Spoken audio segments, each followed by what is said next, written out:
He broke out for $1 million, but found his wife's corpse. Paul unbuckled his belt and tightly secured one end to the roof of the train car. Taking a deep breath, he let his body slide downward, gripping the side railing with all his strength. With one powerful swing, he smashed the glass window in front of him. The window shattered. Without hesitation, Paul reached inside, yanked down the emergency brake, and felt the train begin to slow. Moments later, the train came to a full stop, and he was free at last. As a recently escaped bank robber, his top priority was retrieving the money he had stashed away, a massive sum hidden in a place no one would ever think to look, his father's gravestone. Paul pushed open the stone slab with all his might, but what he saw inside made his blood run cold. The $100,000 he had hidden there, it was gone. Completely vanished. Realizing that the only person who knew about this secret was a fellow inmate, the bespectacled man who had recently been released, Paul's shock quickly turned to rage. Not even his wife had known where he had hidden the money, only that man. Paul swore he would get his money back, but just as he was about to close the slab, his body went rigid with horror. Inside, lying where the money should have been, was a corpse. He leaned in for a closer look.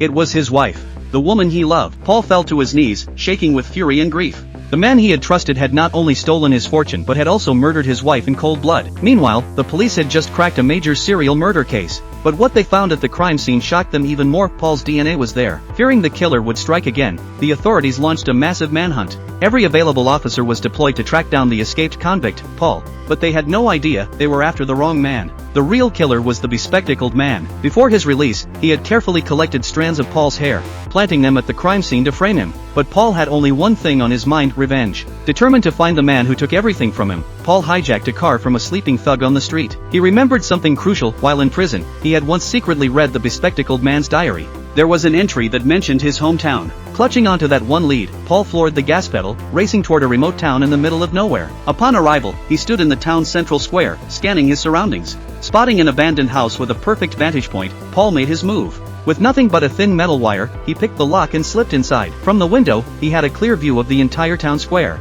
Now, all he had to do was wait. Sooner or later, the man who stole his fortune and killed his wife would show up. And when he did, Paul would be ready.